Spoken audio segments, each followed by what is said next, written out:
Man, this opal is so flashy. I love the texture.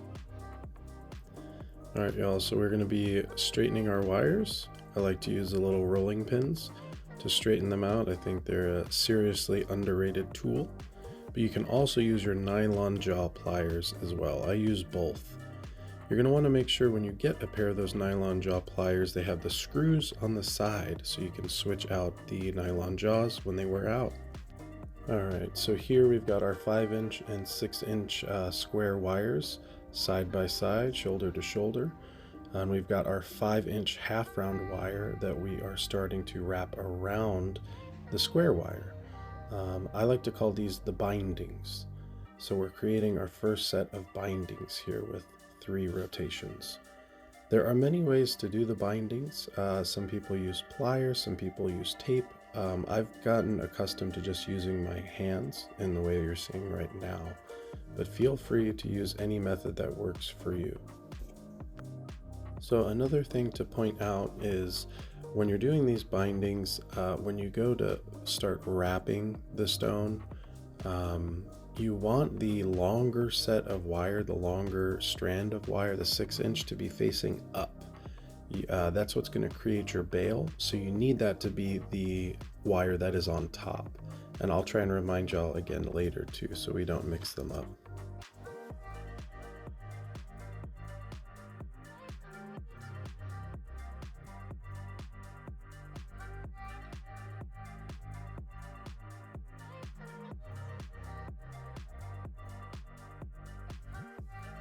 Now, when you snip your wires, you want to make sure when you snip them, the edge of the wire that you snipped does not go past the perimeter of the wire.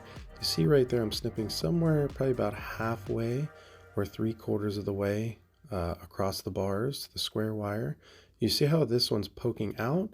What I'm saying is you want to snip it within the frame. This way they don't poke out. They're not catches or anything that would catch hair or clothing on. And then you're going to want to take your chain nose pliers and then just squish them down so that those edges you just snipped are nice and neat.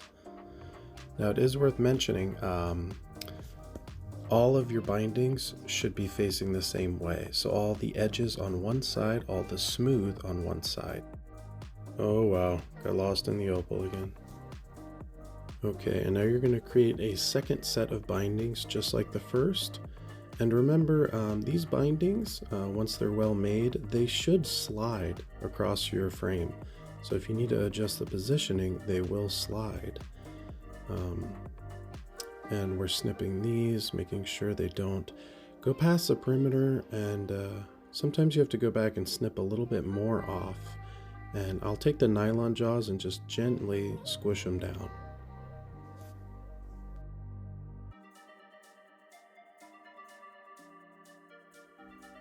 Now we're going to be fitting the frame around the stone. So it is worth pointing out this stone is asymmetrical, and we're using that to our advantage. If this stone was symmetrical, we would have to tweak the design just slightly so that it would remain stable in the frame.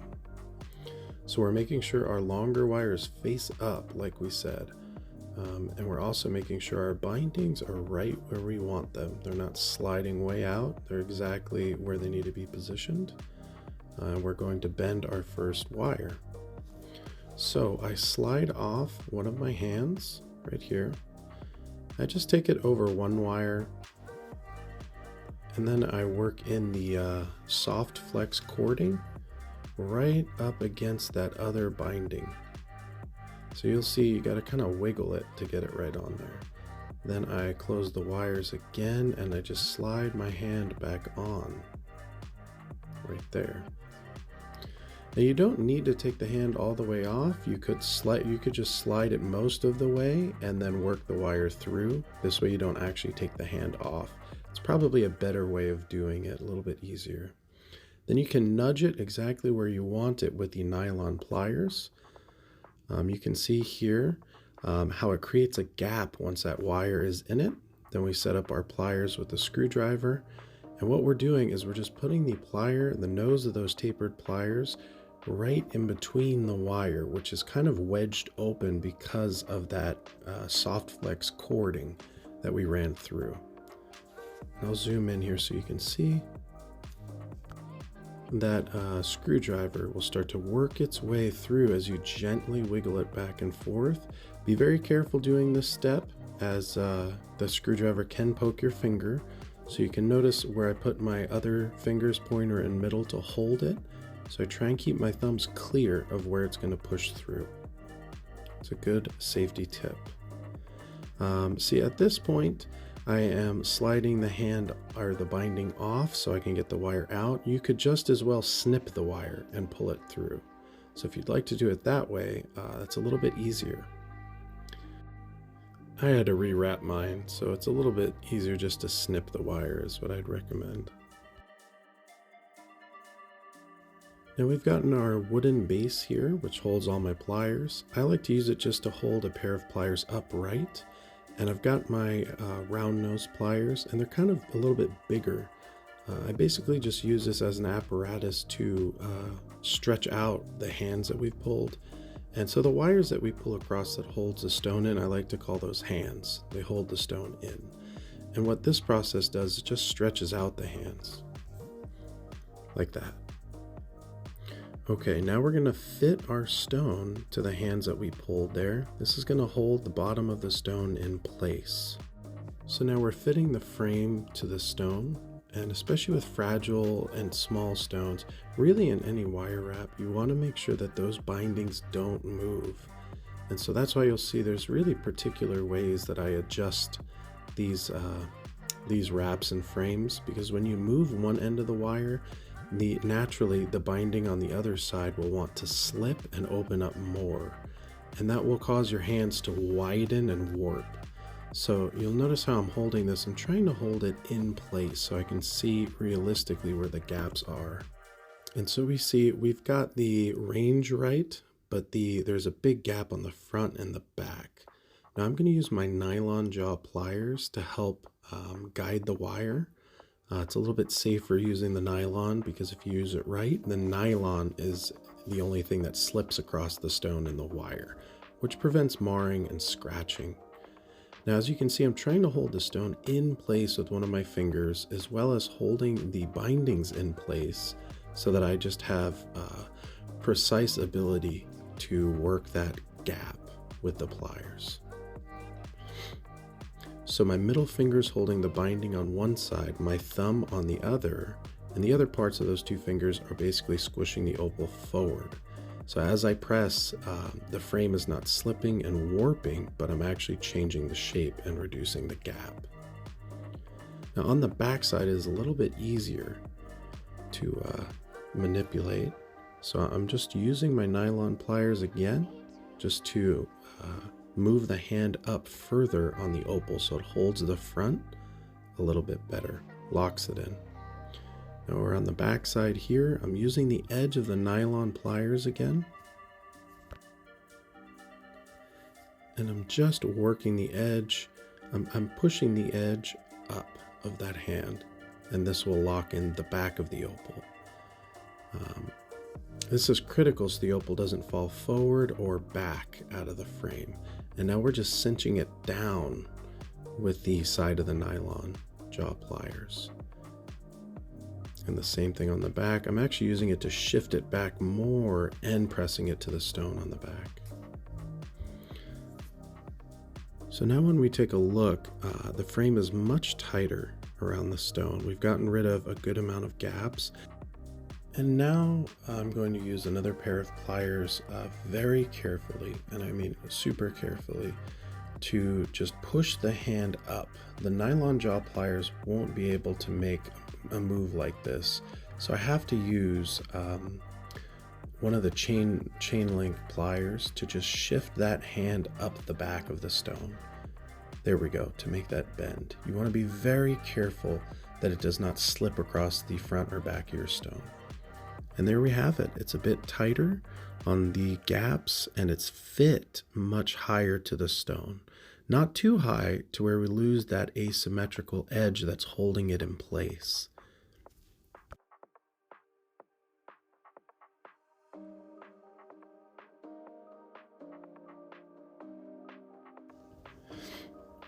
So you want to make sure those bindings don't walk up on you. And this is one of the reasons why I wanted to separate the wires here and really utilize the thinness of this cab. Remember, this rose-cut cabochon is only 3.22 millimeters thick. And we can use that to our advantage by leveraging it between the wires on the sides. Now, if it is opal that you're wrapping along with us, just make sure you're going very carefully. Opal is soft. And we're basically just creating a little bit of a gap for the stone to sit in, and one wire is coming to the front and one more to the back. I'm going to be doing this on both sides. What this also does is it prevents those bindings we just set in place from shifting up.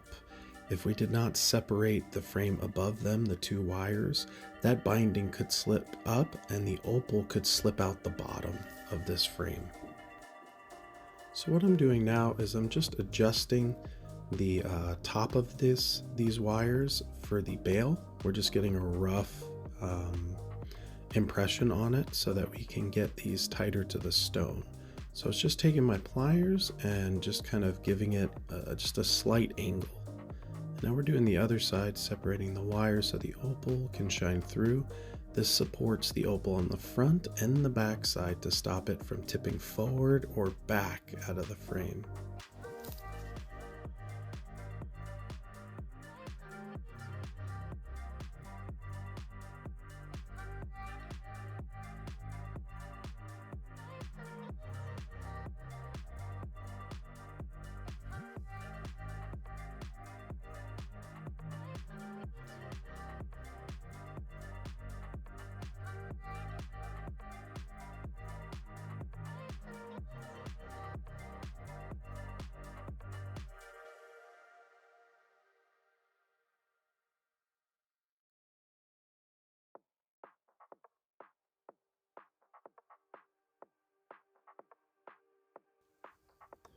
And so I'm going to take my pliers and we're just going to move that wire so that it supports the back more.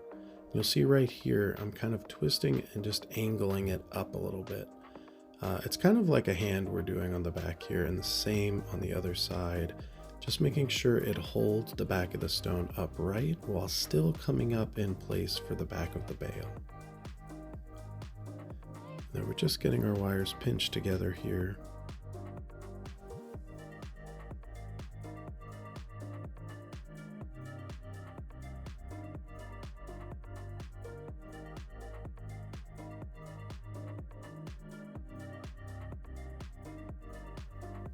Okay, and now we're doing the same thing on the front, where we're just basically making a more of a supportive hand on the front on each side so that the top of our opal doesn't slip forward.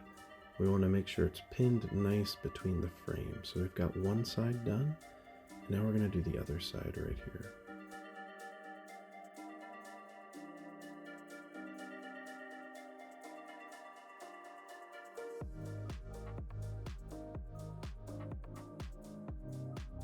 So now we're going to get ready to tighten the wires together right here so we have a good bail.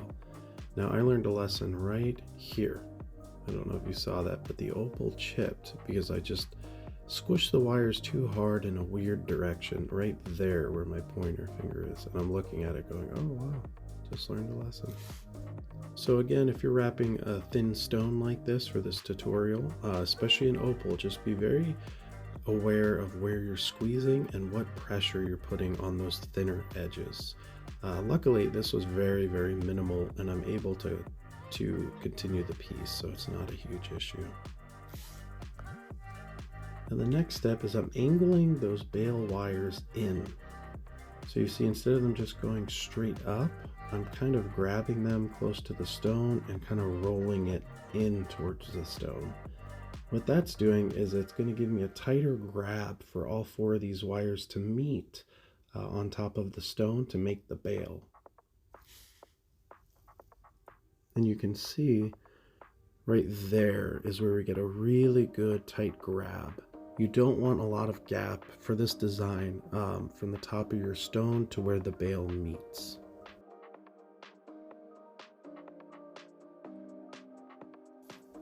Now we're going to grab our 9-inch piece of half round wire, and I can't stress this enough, for the bindings and for the bail, you want to make sure the half round side is the side that is facing up towards you. You'll know they look different, so you'll know if you did the flat side instead of the half round. And we're just going around here. We've got about 3 rotations we're doing. And so I think it was about 4 or 5 inches I left on the bottom of the stone. We're going to use that later. Okay, you're going to take those 2 longer front wires I was talking about, and you're going to just at the same time gently bend them forward like bunny ears. So you'll separate them from the other 2 wires, just like you're seeing right here.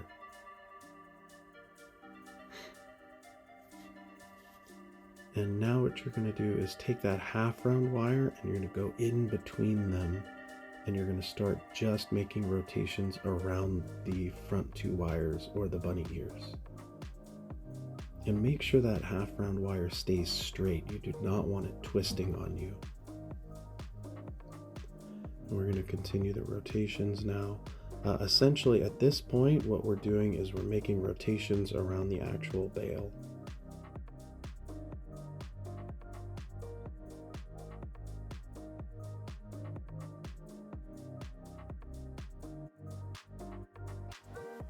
Now for these, what you're going to want to do is just make sure you've got nice tight rotations. So you'll keep nudging them back down so you have a nice layer each rotation. You don't want gaps in between those.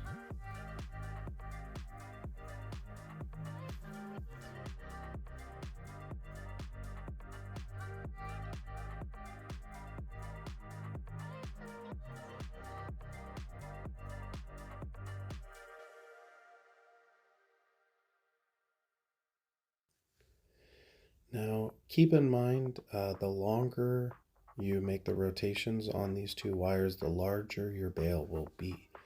So for me, especially on small stones, or really any design, I try and keep my bail as small as possible. What this does is it creates the stone and the frame to be the main centerpieces, and the bail doesn't draw attention away. Now to tighten the rotations, you can use the nylon jaw pliers like you just saw me do to just gently slide it down and tighten the rotations. And now we're going to snip off the other 2 wires. Leave just a little bit of room so that they don't slide back out of the frame. And now I use my small file just to file the edges and kind of make sure there's none sticking up too tall. So if I cut it too high, I will file it down a little bit. But I'm mainly just kind of taming the edges of these 2 cut wires so that there's no chance that like hair or a puffy sweater or anything would catch on these. And you also have to consider too that sometimes people will wear like silk or like different types of fabric as a cord, and if this is too rough, it could catch as they wear this piece. So now we're on to the step of shaping the bail. I've got my little mandrel here, it's bent, but it works really well. And I go on the second step of this mandrel, and I start the forming process very gently. You want to make sure the way you do it that you don't press too hard, and you separate your rotations again. You want them to look tight and together. So I get the main loop right there.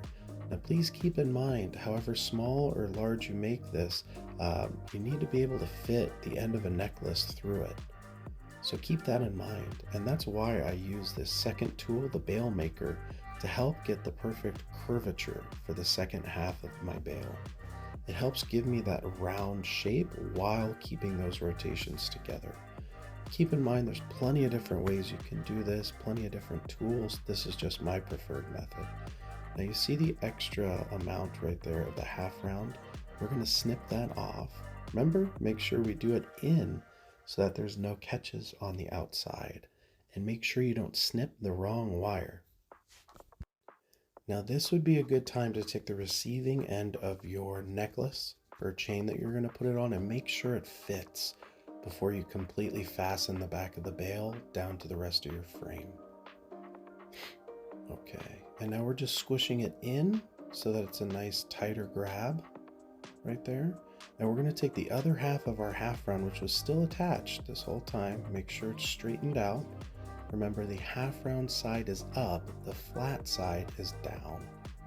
You will not see the flat side. And we're going to continue our rotations below the 3 that we already made. This fastens the frame and the bail together. Now I use my thumb to kind of keep these in order so that they're not overlapping each other. And I just go around the stone. See, I'm using my thumb right there to help hold it down. Make sure we're not overlapping.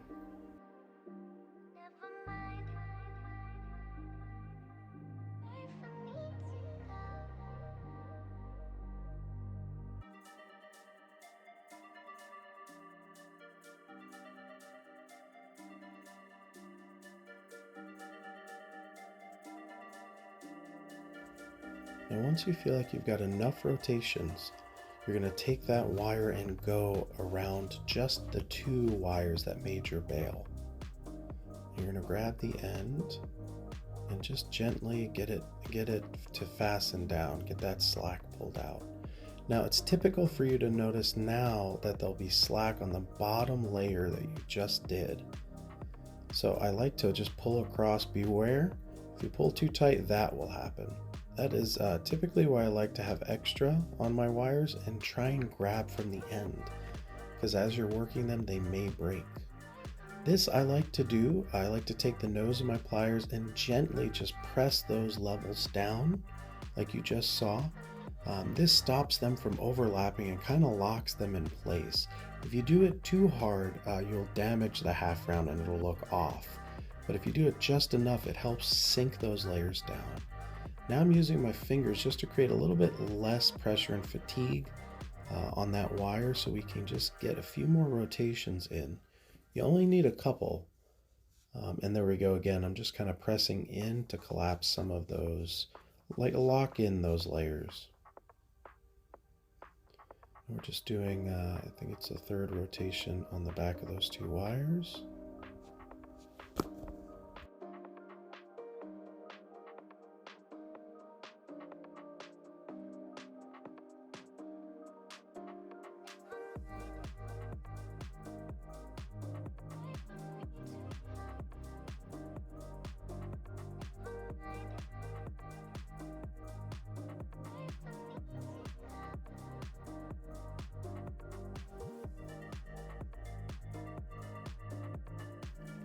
And so now that we have that fastened, we're just going to snip the excess wire off of our 2 bail wires. And remember, we cut it about halfway in. Now this one we actually don't need to pinch down too much. It's already settled flat down, so you didn't see me squish it down. And now we're snipping our 2 bail wires right here so that we can do our next step. Here's where we're going to use the round nose pliers. Like I said, you can use any type of round nose, but I like these really, really tight micro ones. And then we just roll them up. A lot of people have been calling this the bow tie. So we're kind of putting the bow tie on the back of our pendant here. This is an important step so that these pointy excess pieces do not poke or catch on anything. The bow tie helps them settle into each other.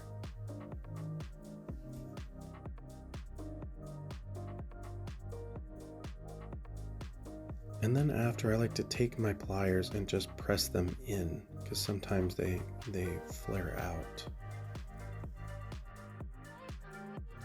God, it's coming along so nice. This opal's amazing. And so now what I want to do is just kind of create an angle on this front wire so it's just a little bit more decorative. So what I'm doing is I'm grabbing my pliers and I'm just kind of creating a point. I'm creating more of a design to that front frame very carefully.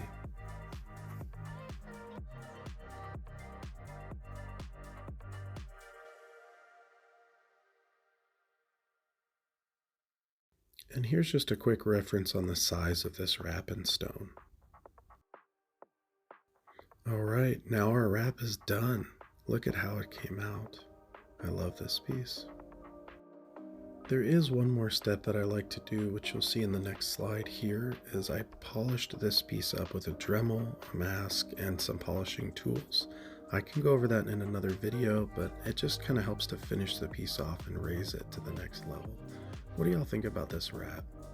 Thank you so much for watching my tutorial, and don't forget, art is powerful, art is healing, art is beautiful. You can do anything